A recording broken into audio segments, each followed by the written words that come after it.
Hi, I'm Angeline. This is a little podcast episode in which we will talk about the definition of or the meaning behind this Western archaic petroglyph image that is seen everywhere. I know if you're out looking at petroglyphs, you've seen this one, and it's often a question, what does this mean? Is it clouds? Is it water? Is it representing farmland, villages? Well, now we have an answer. The Southern Paiute explain that this is called Ocean Woman's Net. The Southern Paiute look at that image, said directly to ethnographers without question, this image represents Ocean Woman's Net. And because that image pervades even into today's symbology, it means that image that we see appearing in Western archaic petroglyphs, and possibly even older, means that image has been continuously the same and represented the same and reproduced exactly the same for thousands and thousands of years. It shows up on the rocks as early as petroglyphs show up on the rocks in the Paiute regions of the Southwest, and possibly other regions, but right now we're just only definitively attributing it to the Paiute.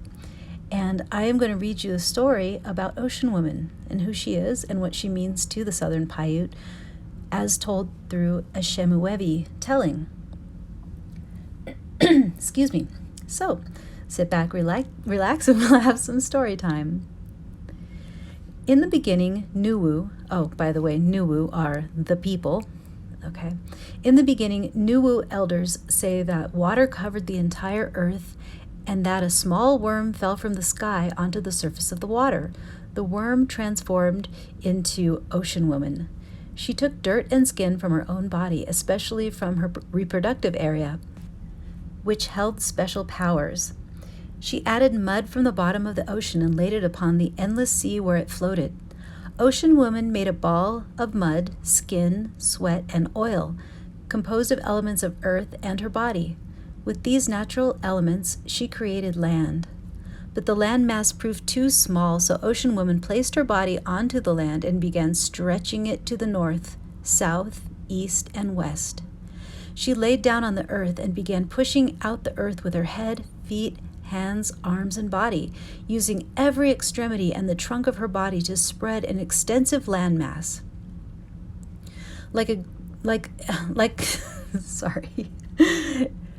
great ice sheets of old, she worked to make the coastal mountain ranges from Alaska to Chile and from the Pacific coast to the Atlantic seaboard. Ocean Woman continued her work while she looked into the blue sky where sun, moon, stars, and Milky Way were. With her hands and feet, she formed mountains, deserts, valleys, plains, plateaus, and coastal regions, making the natural features. She made lakes, rivers, aquifers, seeps, and other water sources. Ocean Woman made the first plants and animals, creating life on what became the native universe. While creating the earth, Ocean Woman made Sinawavi or coyote. She used sweat, skin, dirt, and oil from her pubic area to form Coyote. From the outset, Coyote was a randy character interested in sex and creating confusion on Earth. He could also be a hero, teaching through his positive and negative acts, known through song and story. Coyote, the imperfect one, was at once hero and fool. The female deity continued her creative endeavors by making Tivatsi, or wolf, first among animal people. Wolf represented the perfect being, a godlike figure. He displayed wisdom, kindness, generosity, bravery, and foresight. Coyote, on the other hand, represented the typical human being with some attributes of wolf, but a personality flawed with ego, desires, materialism, selfishness, and lust. Ocean Woman created Tukumumunsi, or mountain lion, the bold and fearless hunter that provided for others. When Ocean Woman thought she had formed the earth sufficiently, she sent Wolf to the north and south to examine her creation. Wolf returned singing that the earth was not large enough. Ocean Woman sent Coyote to the east and west to inspect her creation, and he too reported that the earth was not large enough. So Ocean Woman continued the earth's creation, stretching it out more and more until Coyote reported that it was large enough. Wolf and Coyote lived in a cave on Nivaganti, their sacred snow mountain, known today as Charleston Peak in the Spring Mountains of present-day southern Nevada, located northwest of Las Vegas. Wolf and Coyote became great hunters, and on one hunting expedition, Coyote discovered the tracks of a woman traveling from the east to the west. Always curious, Coyote followed her tracks, which led him to Puuwavi, or Laos. She was a beautiful woman who wore nothing but a jackrabbit apron that flipped up and down in the air with every step, revealing her pubic area. Laos stimulated Coyote's sexual urges, and he longed to have sex with her. He studied her body and became aroused. Coyote wanted to make love to Laos, and intuitively she knew it. As she continued her journey westward from the Great Basin and the Mojave toward the Pacific Ocean, she sang this song to tease Coyote. My little jackrabbit apron flaps up and down, flaps up and down. Coyote lusted after Laos. Since Laos knew that Coyote wanted to make love to her, she teased him, telling him to race ahead on the trail and build a small lodge where they could have sexual relations. Coyote eagerly built a small brush lodge and waited for Laos. As Laos approached the lodge, she sent sleep medicine that put Coyote to sleep. Laos continued her journey toward the Pacific, but eventually used her thoughts to awaken Coyote. When Coyote awoke, he became angry with himself for falling asleep and missing his chance to have sex with Laos. Frustrated, he ran after her. When he caught up to her, she made the same request for a shelter where they could make love. Coyote ran ahead to build the lodge. I think we're pretty much done with the Ocean Woman part of the story, but I'm in suspense and want to hear how the rest of this is going to turn out. So we shall continue with this salacious story of reproduction of the earth-forming elements named Coyote and Laos. 4 times the same event took place. After the 4th time of being tricked, Coyote caught up with Laos on the shores of the Pacific Ocean. She explained that she planned to swim the Pacific Ocean to an island where her mother lived. Laos offered to allow Coyote to accompany her, but he explained he could not swim. Laos offered to help Coyote reach the island, too, by traveling on her back.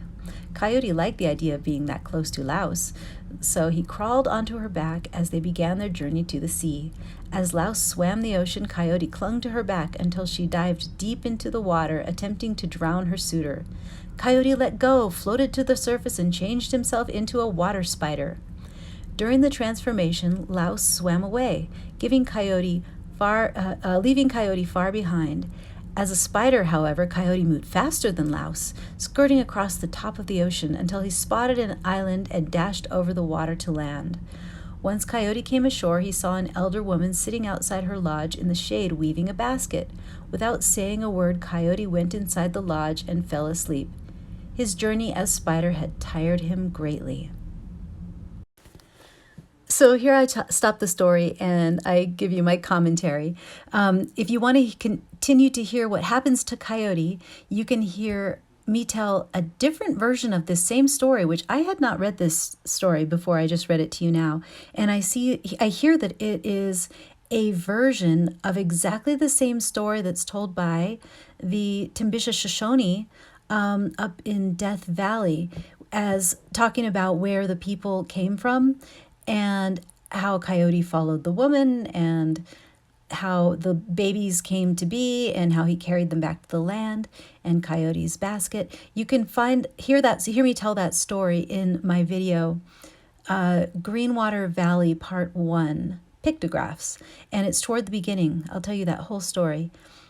It's interesting. I won't go ahead and read. This isn't the topic of this particular podcast, so I won't go over that story here, but take it from me that the broad strokes of it are quite similar. So the Paiutes and the Shoshone, how should I say?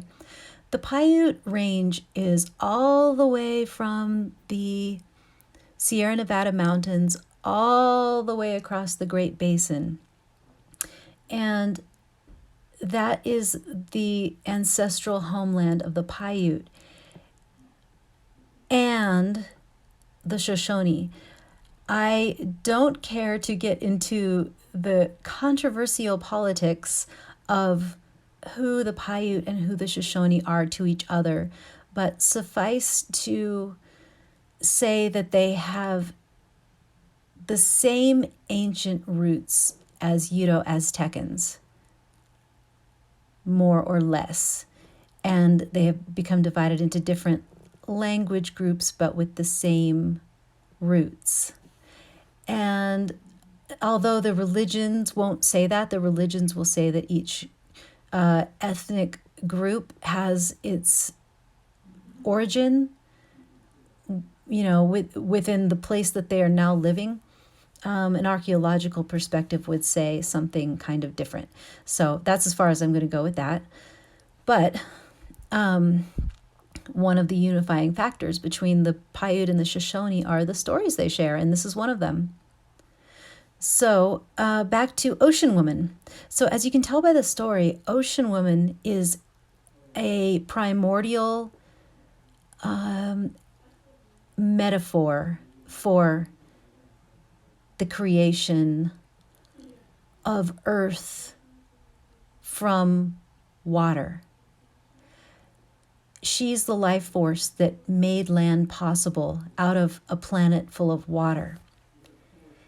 And Coyote, as a water spider, or what do we call him? Water spider? I think so. Water skate. There's lots of different words, but so if I remember correctly, this idea of a spider it's a metaphor for the connection of energy to all the power places on Earth, even interdimensionally. So, for example, in the Hopi stories, there's Spider Woman, and she is a primordial creative force as well. And if I'm understanding it correctly, the spider and the spider web represents an interconnection of power places. So a power place may be a high mountain peak that has a lot of snow because water is essential for life, and the mountain peak attracts the water in the form of snow, and that snow runs down the mountains and forms into the canyons and out into lakes and etc. for people to have water, and that's life-sustaining water. So a power place would be a mountain peak where the water gathers. It would also be a tight confining space where the water becomes concentrated and rushes forcefully through that gorge. That's another kind of power place. And another power place might be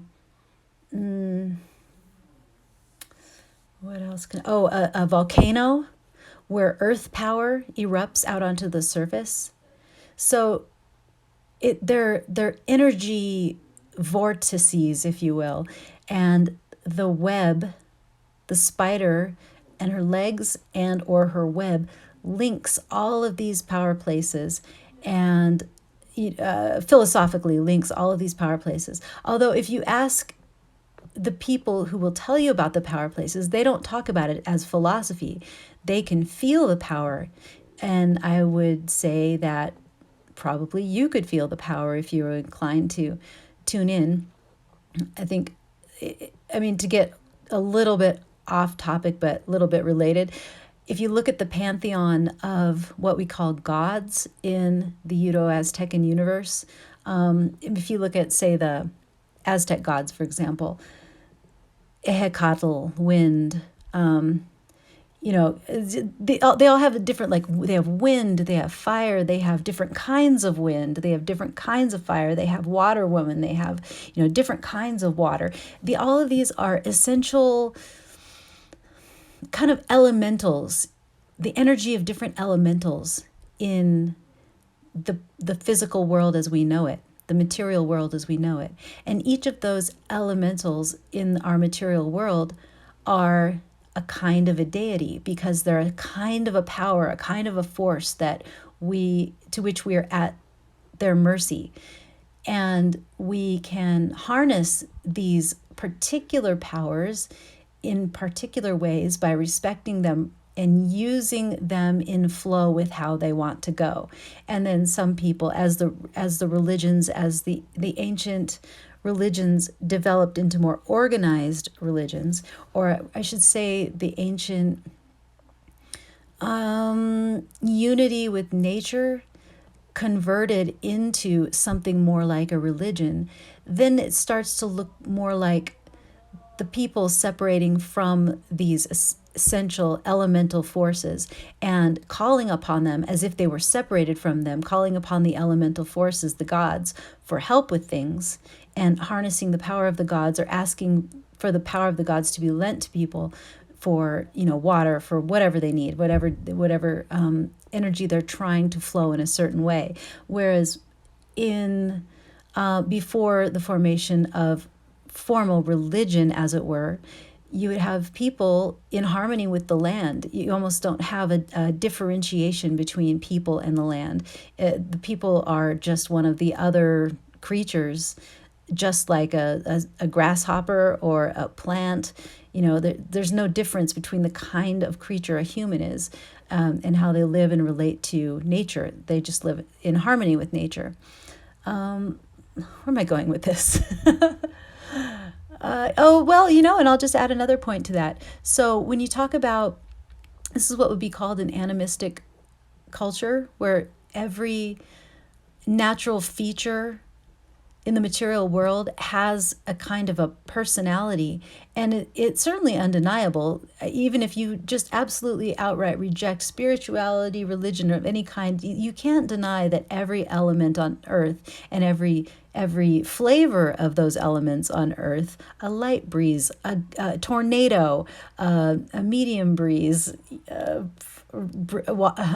wind with rain in it, each of those has a little bit of a different flavor to it. And so each of those is that little flavor might be called a personality. It might be called a kind of person. That's what the, quote, gods of the animistic culture are. They're parts of nature and how they feel. So when you're talking about an animistic culture, such as Native American cultures, there's absolutely no separation between the spiritual and the what's the word I'm looking for? I want to say sacrilege. That's not the word. Oh, I can't find the right word for the when things are not religious. The mundane things of life. Darn, I'm gonna get mad later when I remember the word I'm reaching for, and then I didn't say it here. But anyway, you know what I mean. There's no differentiation between something that's spiritual and something that's not spiritual, because there are not those categories. There's just the beingness of how things flow together. So you can't look at ocean. Well, you can't look at an idea of creation and say it is religious, but making bread is not religious. Everything's the same. There's no differentiation, because there's a spiritual nature to every mundane action, because everything you do involves some element of nature. You have to use the food and convert it into something that you put inside your body, and you see you use heat to cook the bread, and you use the cool air to cool the bread, and you use the water in your mouth to help digest the bread. You see, you're using your own organic body to decompose that bread through your body out through the other side, and then it becomes another part of earth and a fertilization for new plants, and then from there you eat it again. And you see what I mean? It's all a flow. It's a process. There's nothing that is religion and that's not religion. Everything is the same. Just those categories just simply don't exist. So if you ask the question, oh, is this item in the this Native American item, is this a religious item? Well, it's a nonsense question. That category isn't there. It's just an item. and everything has meaning. So I guess you could say everything's a religious item, but then again, if everything is, then also nothing is. Okay, enough with that. So back to ocean women. This image, if you ever see this image on the rocks, this bubbly kind of grid pattern, it is ocean women's net. And, you know, I want to extrapolate on the net part of it. Perhaps in a moment I'll find specifically that. But what I am understanding is the net portion of the ocean woman's net is that is a nod to that interconnectivity of power all across the earth. What else did I want to tell you about this? Oh, yes. So this ocean woman's net, when you see this image, it is only placed at ceremonial sites. So if you see that place, you know you're at a ceremonial site. That isn't just something somebody carves because they're sitting around bored. It is a power image that is placed into a rock, which has power and personality of its own and holds that image within it once it's placed there. And that place will be returned to over and over again for ceremonial purposes, possibly on a pilgrimage, as a stop on a pilgrimage trail to one of the power places. So I'll leave it there. I just thought that was a really exciting definition of a very prevalent image and an old image, what one would call Western archaic image, much further away than what you would think of as a further back in time than, say, the Pueblo images, where basically people today are still Pueblo. So the stories that can come from the Pueblo times, say, even as far back as 1200, it's the same families have been in the same places in the Southwest and remember those times. Pueblo is a very recent phenomenon, and people still live in much the same ways. There's been the introduction of modernity into a lot of the Pueblo societies in the Southwest, but they're still more or less just descendants of the same people on the same land, doing the same thing as they have been since the Pueblo times. So imagery from the Pueblo period onward, I don't find particularly mysterious, because you can find people today who can readily tell you what those images refer to. But these ancient images, the archaic period, which is different in date, different throughout the Americas, and but in some places that could be a couple thousand years before zero,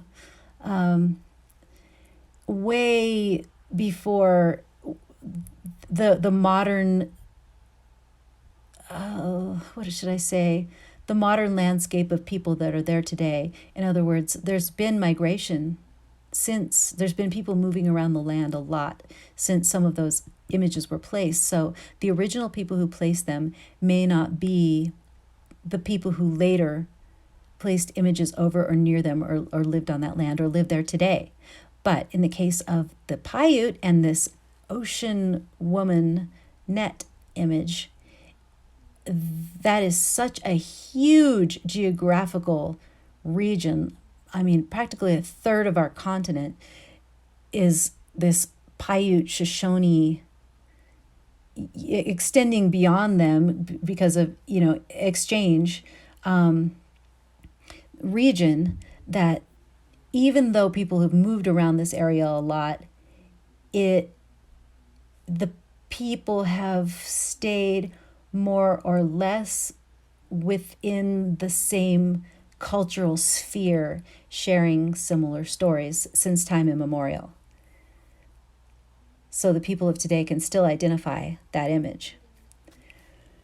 Well, thank you very much for listening to this. I hope it was interesting to you and you got something out of it. I think if you're a rock art observer and traveler and tourist, you will appreciate knowing this little piece of information, because that image shows up everywhere and it's so mysterious.